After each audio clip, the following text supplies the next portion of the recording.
Pagbasa mula sa aklat ni Propeta Jeremias. Kaya sinabi ng mga pinuno, "Mahal na hari, dapat ipapatay ang taong ito." Sa kasasalita niya ay natatakot tuloy ang mga kawal, pati ang mga mamamayan. Hindi nakakatulong sa bayan ang taong yan. Nais pa niyang mapahamak tayong lahat. Kaya sinabi ni Haring Sedekiyas, "Kung gayon, gawin ninyo sa kanya ang nais ninyo. Hindi ko kayo mapipigil." Dinakip nila si Jeremias at inihulog sa balon ni Malkiyas, ang anak ng hari, na nasa himpilan ng mga bantay. Hindi tubig, kundi putik ang laman ng balon, kaya lumubog siya sa putik.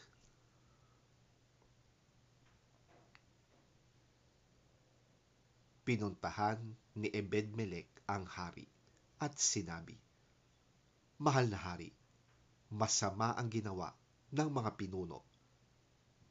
Inihulog nila sa balon si Jeremias. Maaring mamatay siya sa gutom sapagkat wala ng pagkain sa lungsod." Inutusan ng hari si Ebed-Melek na magsama ng 3 lalaki at pagtulong-tulungan nilang iahon sa balon si Jeremias bago ito mamatay.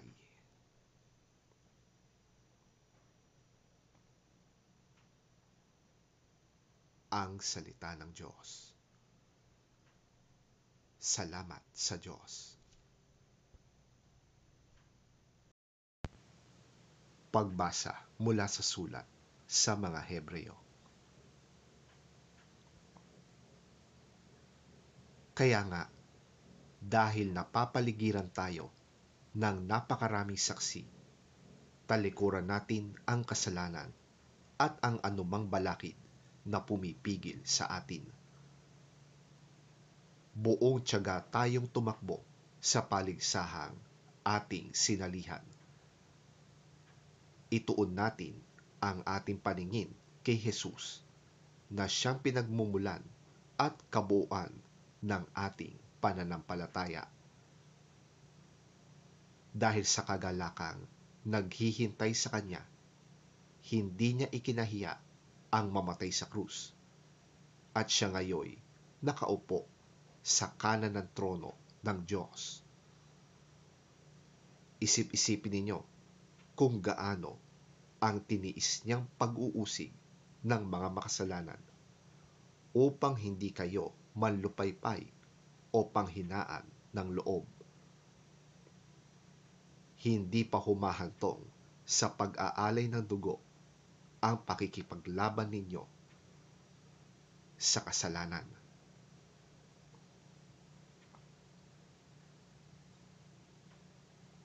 Ang salita ng Diyos.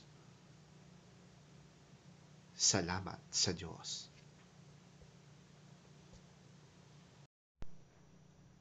Ang mabuting balita ng Panginoon ayon kay San Lucas. Papuri sa iyo, Panginoon. Naparito ako upang magdala ng apoy sa lupa at sana'y nagliliyab na ito. May isang bautismo na dapat kong danasin at ako'y nababagabag hanggat hindi ito nagaganap. Akala ba ninyo'y naparito ako upang magdala ng kapayapaan sa lupa? Sinasabi ko sa inyo, hindi kapayapaan ang dala ko, kundi pagkabaha-bahagi. Mula ngayon, ang 5 sa isang sambahayan ay mahahati, 3 laban sa 2 at 2 laban sa 3. Ang ama laban sa anak na lalaki at ang anak na lalaki laban sa ama. ang ina laban sa anak na babae at ang anak na babae laban sa ina. Ang biyenang babae laban sa manugang na babae at ang manugang na babae laban sa biyenang babae.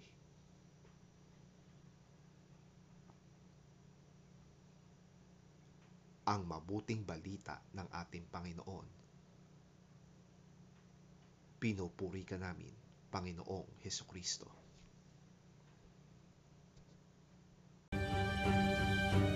I have come to bring fire on the earth, and how I wish it were already kindled. But I have a baptism to undergo, and what constraint I am under until it is completed. Do you think I came to bring peace on earth? No, I tell you, but division. From now on, there will be 5 in one family, divided against each other, 3 against 2, and 2 against 3.